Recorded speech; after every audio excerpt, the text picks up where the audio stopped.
Social science class 9th economics second chapter चल रहा है हमारा पीपल एज रिसोर्स, संसाधन के रूप में लोग।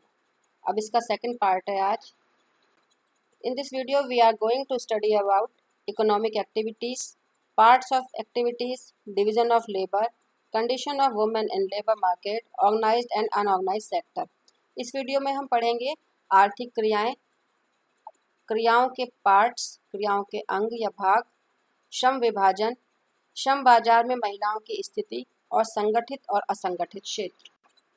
इकोनॉमिक एक्टिविटीज, आर्थिक क्रियाएं, ये हमने पहले भी पढ़ लिया है। The activities which are perform to earn money are called economic activities. वे सारी क्रियाएं जो मनुष्य धन कमाने के उद्देश्य से करता है उन्हें हम आर्थिक क्रियाएं कहते हैं। यहाँ इस पिक्चर में हमें 3 तरह की आर्थिक क्रियाएं दे रही हैं। जो अपर पार्ट में है वहाँ पर एक खेत का सीन है, जो एक किसान ट्रैक्टर चला रहा है, तो वो एक प्राइमरी एक्टिविटी है, प्राथमिक क्रिया, जिसमें कि हम प्रकृति से ही कोई प्रोडक्ट प्राप्त करते हैं। Types of economic activities shown in this picture. First one is primary activity, the activities in which we draw some product from nature such as farming, fishing, forestry, etc. In the second part of this picture, an industry is shown. दूसरे भाग में एक factory दिखाई गई है, एक उद्योग दिखाया गया है, जिसे हम सेकेंडरी एक्टिविटीज़ या द्वितीयक क्रियाओं में रखते हैं। जिसमें हम प्राइमरी एक्टिविटी से जो हमें कोई प्रोडक्ट मिला है उसको हम रॉ मटेरियल की तरह यूज़ करते हैं, कच्चे माल की तरह प्रयोग करते हैं और उससे हम कोई फिनिश्ड प्रोडक्ट, नया पदार्थ बना लेते हैं। And in the last part of this picture A ship is shown, है ना। तो यहाँ पर एक जहाज़ दिखाई दे रहा है जो परिवहन का कार्य कर रहा है। दिस इज टर्शरी एक्टिविटी, तृतीयक क्रियाएं। तृतीयक क्रियाओं में हम किसी वस्तु का उत्पादन नहीं करते बल्कि हम उसमें सेवाओं का उत्पादन करते हैं, जैसे परिवहन सेवाएं, संचार सेवाएं, बैंकिंग सेवाएं। पार्ट्स और टाइप्स ऑफ एक्टिविटीज़, क्रियाओं के भाग या उनके प्रकार। There are 2 parts of activities. क्रियाओं को मुख्य रूप से आर्थिक दृष्टि से हम 2 भागों में बांटते हैं। मार्केट एक्टिविटीज़, बाजार क्रियाएं। The activities which are perform to earn salary और profit are called market activities. वे सारी क्रियाएं जो कि वेतन प्राप्त करने के लिए या लाभ प्राप्त करने के लिए की जाती हैं उन्हें हम बाजार क्रियाएं कहते हैं। जैसे हम अपना मार्केट में जाते हैं, हम लेबर मार्केट में जाते हैं, श्रम बाजार में जाते हैं और वहाँ हम कोई अपना लेबर करते हैं। मैनुअल लेबर हो सकता है या हम अपनी किसी ट्रेनिंग का, अपने प्रशिक्षण का प्रयोग करके कोई सर्विस कर रहे हैं, कोई जॉब कर रहे हैं, वहाँ हमें वेतन मिल रहा है, तो वो मार्केट एक्टिविटी है। या हमने कोई फैक्ट्री लगाई, कोई वस्तु उत्पादित की, वो वस्तु हमने बाज़ार में बेच दी, खेती करी, फसल उगाई, फसल बाज़ार में बेच दी, तो वहाँ हमें प्रॉफिट मिला, मुनाफा मिला। तो ये सारी एक्टिविटी हमारी बाजार क्रियाएं या मार्केट एक्टिविटी में आती है। Now the non market activities, the activities which don't give any profit are non market activities. Example, production for self consumption. वो सारी क्रियाएं जिनका उद्देश्य मुनाफा कमाना नहीं होता उनको हम गैर बाजार क्रियाएं या नॉन मार्केट एक्टिविटी कहते हैं। जैसे कि स्व उपभोग के लिए उत्पादन करना, फसल उगाई है लेकिन वो थोड़ा सा फसल हमने अपनी क्यारी में कुछ उगाया, उसको हमने खुद ही प्रयोग कर लिया, खुद ही उपभोग कर लिया, उसको सेल्फ कंजम्पशन के लिए जो हम एक्टिविटी करते हैं उसे हम नॉन मार्केट एक्टिविटी कहते हैं। डिवीज़न ऑफ लेबर, श्रम विभाजन। Division of labor means assignment of different parts of the work to different people in order to improve efficiency and to reduce burden. जो हमारे पास कोई टास्क है, एक काम है, कोई बड़ा असाइनमेंट है, उसको हम छोटे छोटे पार्ट्स में डिवाइड कर देते हैं, छोटे छोटे भाग में बांट देते हैं और हर व्यक्ति को एक अलग अलग पार्ट असाइन कर देते हैं। तुम ये काम करोगे, तुम ये काम करोगे, सबको छोटे छोटे पार्ट्स बांट दिए जाते हैं। तो इसका क्या लाभ होता है? इससे एक तो बर्डन कम हो जाता है, एक ही व्यक्ति के ऊपर सारा बोझ नहीं आता, और दूसरा एफिशिएंसी इम्प्रूव हो जाती है, कुशलता बढ़ जाती है। जब एक व्यक्ति किसी एक काम को बार बार करता है तो वो उसको और ज़्यादा बेहतर तरीके से करने लगता है। तो एफिशिएंसी को इम्प्रूव करने के लिए और बर्डन को कम करने के लिए किसी काम को छोटे पार्ट्स में बांट देना और उस हिसाब से उसको विभिन्न लोगों के बीच में बांट देना श्रम विभाजन कहलाता है। In our society, household works have been assigned to women. At the same time, outside and earning works have been assigned to men. Division of labour का एक बहुत सिंपल सा एग्जांपल है जो हम अपने घरों में देखते हैं, अपनी सोसाइटी में देखते हैं कि यहाँ पर ये माना गया है कि जो हाउस होल्ड वर्क हैं, जो घर के काम हैं, वो महिलाओं को दिए गए हैं और जो बाहर के काम हैं, अर्निंग का काम है, पैसा कमाने का काम है, वो पुरुषों को दिया गया है। This is the traditional division of labour in our society. ये हमारे समाज में एक पारंपरिक श्रम विभाजन किया गया है। हालांकि ऐसा नहीं है कि सब जगह यही है, आजकल महिलाएं भी अर्निंग का काम कर रही हैं, बाहर का काम कर रही हैं, लेकिन ट्रेडिशनली एक इसी प्रकार का डिवीज़न ऑफ लेबर हमारी सोसाइटी में चला आ रहा है कि महिलाएं घर का काम करेंगी और पुरुष बाहर का काम करेंगे। तो ये भी डिवीज़न ऑफ लेबर है। हालांकि इकोनॉमिक्स में जब हम इसको इंडस्ट्रीज़ के या ऑफिसेज में देखते हैं तो वहाँ पर ये डिवीज़न ऑफ लेबर हमें एक अलग तरीके से दिखाई पड़ता है, जहाँ किसी भी काम को अलग अलग पार्ट्स में बांट कर हर काम के लिए अलग स्टाफ अपॉइंट किया जाता है। Household works done by women are not counted in national income as women are not paid for their work. यहाँ हमें एक पिक्चर में दिखाई दे रहा है कि महिलाएं घर में कितने सारे काम करती हैं, खाना बना रहे हैं, कपड़े धोना, प्रेस करना, सफाई करना, पेड़ पौधों की देखभाल करना, घर में बच्चों की, बुजुर्गों की देखभाल करना। लेकिन ये सारे काम जो महिलाएं करती हैं इनको हम नेशनल इनकम में इंक्लूड नहीं करते।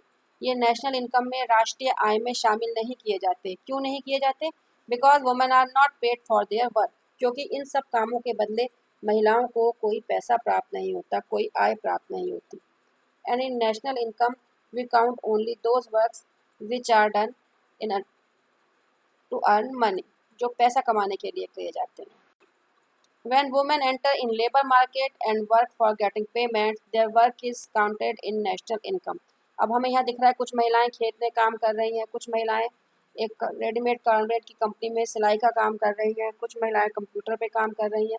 तो ये सारी महिलाएं वो हैं जिन्होंने लेबर मार्केट में जाकर काम किया है और वो बदले में सैलरी प्राप्त कर रही हैं, पेमेंट के लिए काम कर रही हैं। इन महिलाओं ने जो काम किया ये काम नेशनल इनकम में इंक्लूड होता है। यहाँ पर ये महिलाएं पेमेंट के लिए काम कर रही हैं, इसलिए इनका ये वर्क नेशनल इनकम में, राष्ट्रीय आय में शामिल किया जाता है। Condition of women in labour market, श्रम बाजार में महिलाओं की स्थिति। अब हम देख रहे हैं कि महिलाएं श्रम बाजार में जा रही हैं, काम के लिए घर से बाहर जा रही हैं और वो पैसा भी कमा रही हैं। Now more and more women are entering in labour market, they are going outside their houses to earn money, either they are working in fields or in factories or in offices or other institutions. It means that women are entering in labor market. Now we will discuss about the condition of women in labor market. जो महिलाएं श्रम बाजार में गई हैं उनकी क्या स्थिति है। Most of the women work in unorganized sector as they lack in education and training. अधिकांश महिलाएं जो श्रम बाजार में गई हैं वो असंगठित क्षेत्र में काम करती हैं क्योंकि उनके पास शिक्षा, प्रशिक्षण आदि का अभाव है। In unorganised sector they are paid very low in comparison to man. और जो महिलाएं असंगठित क्षेत्र में गई हैं वहाँ उनको पुरुषों की तुलना में धन कम मिलता है, उनको पैसे कम दिए जाते हैं, वहाँ उनका शोषण की संभावनाएं ज़्यादा हैं, उन्हें मजदूरी कम देते हैं। लोग ये मानते हैं कि वो आवाज़ नहीं उठाएंगी, वो बर्दाश्त कर लेंगी, इसलिए उनसे कम मजदूरी में काम करवाया जाता है। Other facilities and securities are also unavailable there. और जो दूसरी सुविधाएँ हैं या सुरक्षा है वो भी उनको वहाँ पर नहीं मिल पाती है। Some women who are qualified work in organized sector and get all the facilities lacking in unorganized sector. कुछ महिलाएं जो शिक्षित हो गई हैं, जिन्होंने प्रॉपर एजुकेशन ली है, क्वालिफिकेशन बढ़ाई है, अपनी ट्रेनिंग ली है, वो अब संगठित क्षेत्र में जा रही हैं काम करने के लिए और वहाँ उनको वो सारी सुविधाएं मिल रही हैं जो कि असंगठित क्षेत्र के लोगों को नहीं मिल पाती।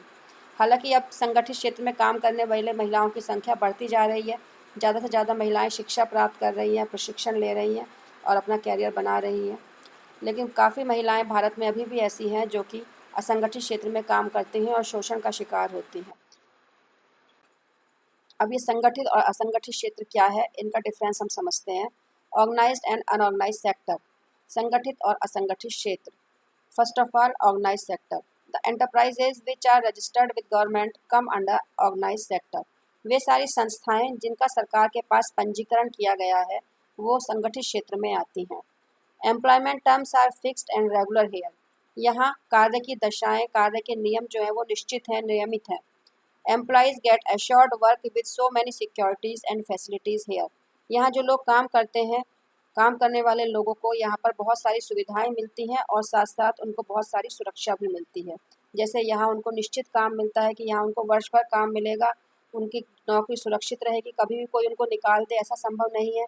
सर्विस के साथ उनको बहुत सारी दूसरी सुविधाएं मिलती हैं, उनको वेतन उचित मात्रा में मिलता है, उनको अवकाश मिलता है, उनको बीमार पड़ने पर चिकित्सा अवकाश या चिकित्सा का खर्च भी मिलता है, उनका फंड के पैसे के द्वारा उनको बुढ़ापे के लिए बचत भी प्राप्त होती है। तो ऐसी बहुत सारी सुविधाएं हैं जो ऑर्गेनाइज सेक्टर के लोगों को मिल जाती हैं। अनऑर्गेनाइज सेक्टर, असंगठित क्षेत्र, the enterprises which are not registered with government come under unorganised sector. वे सारी संस्थाएं जो सरकार के पास पंजीकृत नहीं हैं, जिनका रजिस्ट्रेशन नहीं है, वो असंगठित क्षेत्र में आती हैं। Employment terms are not fixed and regular here. यहाँ कार्य की दशाएं नियमित नहीं है, निश्चित नहीं है, क्योंकि सरकार के पास रजिस्ट्रेशन नहीं है। तो यहाँ इनके जो मालिक हैं, इनके स्वामी हैं, वो अपने अनुसार कुछ भी कार्य की दशाएं निर्धारित कर देते हैं। There is no assurance of work here. यहाँ काम का कोई गारंटी नहीं है कि लोगों को पूरे साल काम मिलेगा।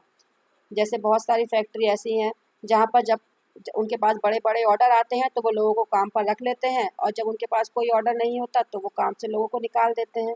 जैसे खेतों में लोगों को फसल की कटाई के समय काम मिल जाता है, बाकी शेष समय के लिए उन मजदूरों को हटा दिया जाता है। Job securities and other facilities are not available here. तो यहाँ पर कोई जॉब सिक्योरिटी नहीं होती, नौकरी की कोई सुरक्षा नहीं होती, और किसी तरह की अन्य सुविधा भी नहीं होती। जब आप काम पर जाओगे तो आपको वेतन मिलेगा, जिस दिन काम पर नहीं जाओगे उस दिन का उनको मजदूरी नहीं प्राप्त होती, उनको कोई चिकित्सा सुविधा प्राप्त नहीं होती, और भविष्य के लिए कोई भविष्य निधि भी उनके लिए नहीं होती। तो इस तरह से संगठित और असंगठित दो क्षेत्र हैं। संगठित क्षेत्र सरकार के पास पंजीकृत है, इसलिए वो सरकारी नियमों के अनुसार संचालित रहता है, जहां लोगों को विभिन्न प्रकार की सुरक्षाएं और सुविधाएं प्राप्त होते हैं। असंगठित क्षेत्र सरकार के पास पंजीकृत नहीं है, उसको कोई संचालित करने वाले नियम नहीं है, लोग उनको अपने मनमाने तरीके से संचालित करते हैं, जहाँ काम करने वाले लोगों को कोई सुरक्षा, कोई सुविधा प्राप्त नहीं होती। तो जिन लोगों ने अपनी प्रॉपर एजुकेशन ली है, प्रॉपर क्वालिफिकेशन ली है, उनको जनरली ऑर्गेनाइज सेक्टर में काम करने की संभावनाएं बढ़ जाती हैं, और जिन लोगों के पास कोई शिक्षा, प्रशिक्षण आदि नहीं है, उनको मजबूरी में फिर अनऑर्गेनाइज सेक्टर में, असंगठित क्षेत्र में ही काम करना पड़ता है। अब आगे हम कल पढ़ेंगे नेक्स्ट वीडियो में शिक्षा के बारे में।